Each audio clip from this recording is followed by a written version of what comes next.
Chapter 17, Bass Boost.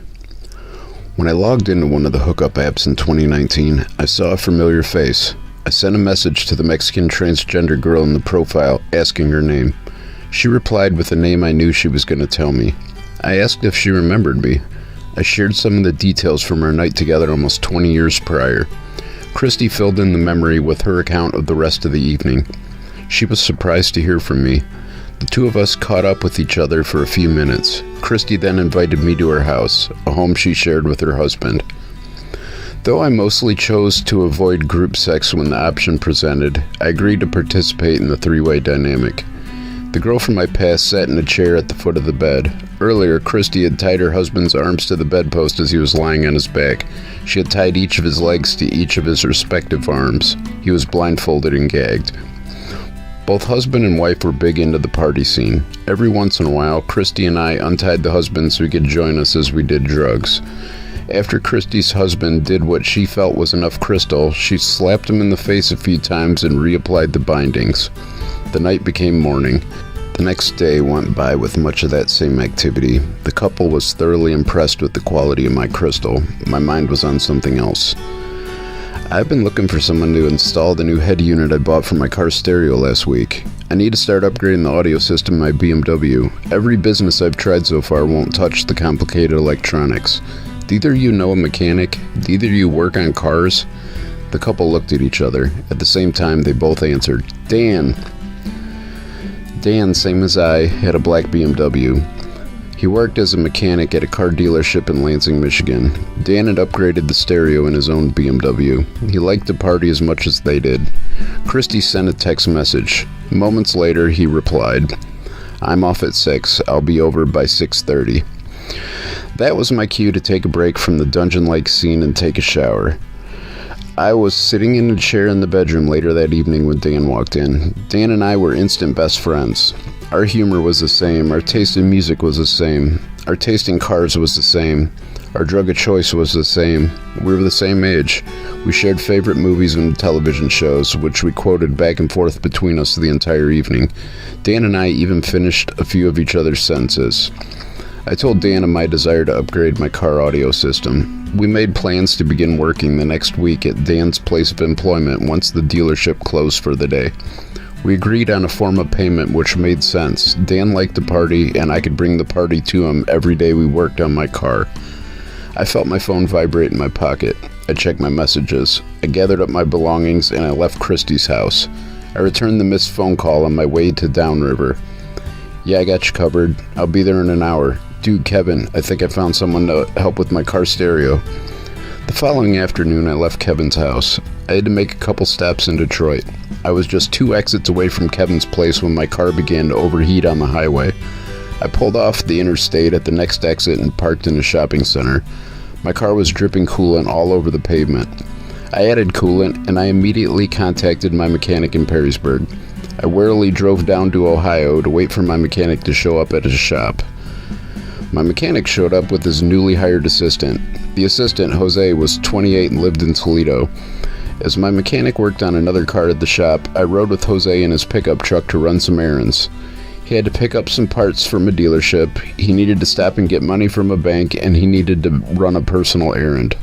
I sat in the truck with Jose in the parking lot of the apartment complex. Heroin dealers are always late. My guy's usually on time. He should be here There he is, right there. When Jose and I arrived back at the shop, my mechanic showed me the leaking water pump on my car. He then searched online for anywhere selling that particular water pump. One was found for sale at a parts store in Sterling Heights, Michigan, a suburb just above Detroit. "Go ahead and take my car. I'll catch a ride home later." I left my car in Perrysburg and headed up to Michigan in Jose's pickup truck. 10 minutes after I left the shop, Jose called my cell phone. "What's up?" "Do you want to save some money and get your car back quicker?"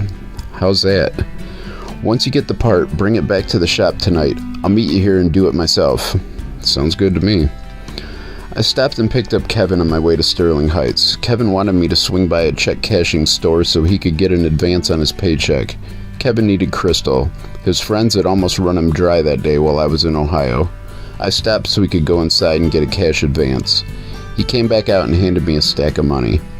By the time I picked up the water pump and dropped Kevin back off at his apartment, I heard tornado warning sirens. The clouds rolling in were black. I stayed just long enough to do some more hot rails at Kevin's place. I knew I needed to hurry and get the pickup truck back on the road. The storm was moving in fast. The storm hit as I passed through Monroe on the interstate. The sky was greenish-black all around me. The rain came down so hard and fast that everyone on the road dropped their speeds to a crawl and turned on their blinking four-way hazard lights. I drove white-knuckled as the sound of the storm overtook the radio in the pickup truck. Cars were suddenly in the median and off the sides of the road. I pushed on, agonizingly slowly, as I tried to avoid hitting stopped vehicles and traffic in the lanes around me. Suddenly, the entire highway came to a stop. The rain ceased.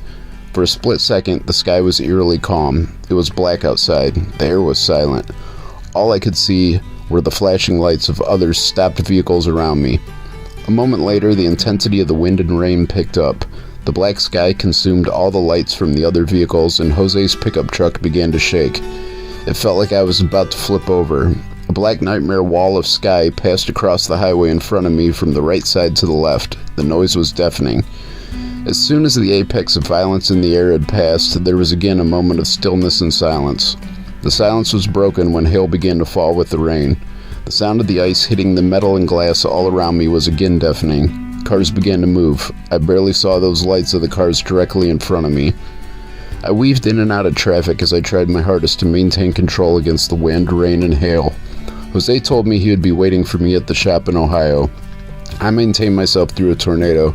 I then tried to maintain myself on the road the rest of the way out of Michigan. Sections of the road were flooding fast. I reached the shop in Perrysburg. It was still pouring rain. The gravel lot between the buildings of the complex was full of huge puddles of water. I saw the shop. The lights were off. I jumped out of the pickup, and I was instantly drenched as I looked through the windows of the overhead bay door. As the rain poured down on me, I shined a light from my phone into the shop. My BMW wasn't inside. I jumped back in the pickup truck and I called Jose. Jose wasn't at the shop as he said he would be. He was out scoring heroin in my BMW, which was leaking coolant and also still had the issue which kicked it into low power mode. And it was storming to the point where roads were being shut down from flash flooding. I was angry.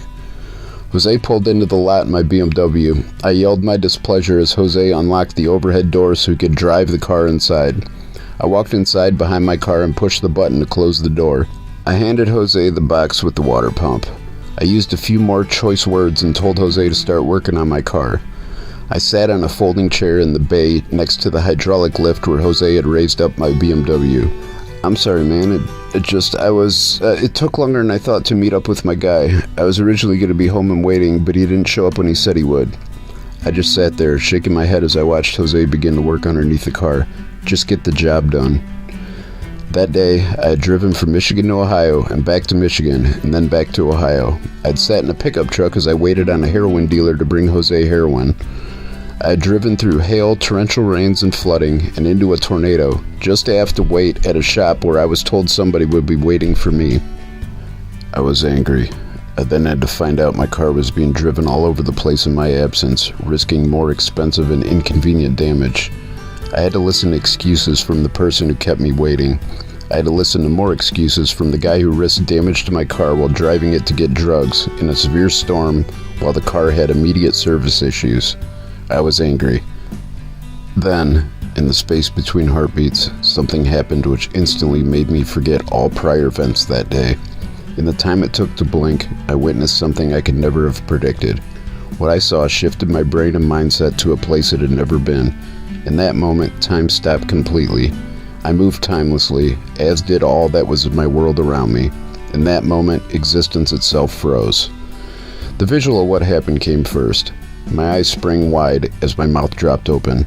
I was, in that moment, frozen. I stood, a statue, as a scream from close by pierced my ears, echoing resonance through my brain. I wasn't angry or annoyed. I was no longer worn out from the day's activities. I wasn't impatient, wishing to leave in my repaired car. In that moment, I was nothing at all. As if the Creator himself flipped a switch, all of time and motion instantly started up again, and as I finished that single blink over my then wide eyes, the entire world moved in fast forward. Jose had been driving my car during the time I was using his truck to go procure my new water pump. The BMW's engine had been on, and it had been running until just a moment before Jose began working on it. I was sitting in that chair, feeling annoyed, watching Jose as he stood under the front of my car changing the water pump. I was sitting there watching as he reached up with a wrench to remove a coolant hose from underneath the car. I was sitting there watching as that coolant hose suddenly sprang loose. I watched as the boiling coolant sprayed directly into Jose's face. I saw the smoke poof out from both sides of Jose's head. I heard the sizzle of the coolant as it hit Jose's skin. I heard Jose scream in agony as he instantly covered his face and fell to the ground, and my shock paralysis gave way to urgency. I jumped from the chair and ran to a bin of towels and rags. As I passed by the bin, I pulled out a couple of towels. I ran to Jose and dropped down beside him. I had to yell to get through to him. "Drop your hands." Jose's screaming was drowning me out. I physically pulled his arms down to his sides. I wrapped the first towel around his face. "Hold it there." I ran with the second towel to the bathroom. I turned on the water and I drenched the towel. I dripped a trail of water as I ran with the soaked towel back to where Jose was writhing in pain on the floor. I wrapped the soaking wet towel around his face. "Keep holding it."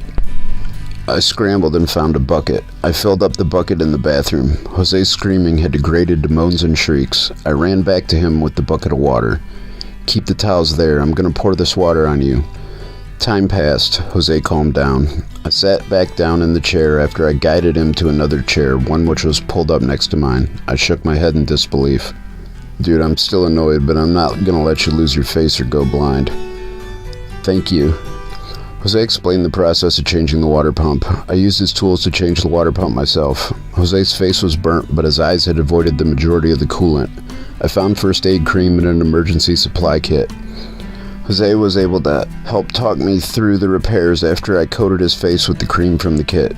I still paid Jose the agreed upon amount in the end, though I was the one who changed the water pump. I made sure he was able to drive, and I followed him to the emergency room a mile down the road in Perrysburg. Once he made it inside, I drove to Jane's house to sleep.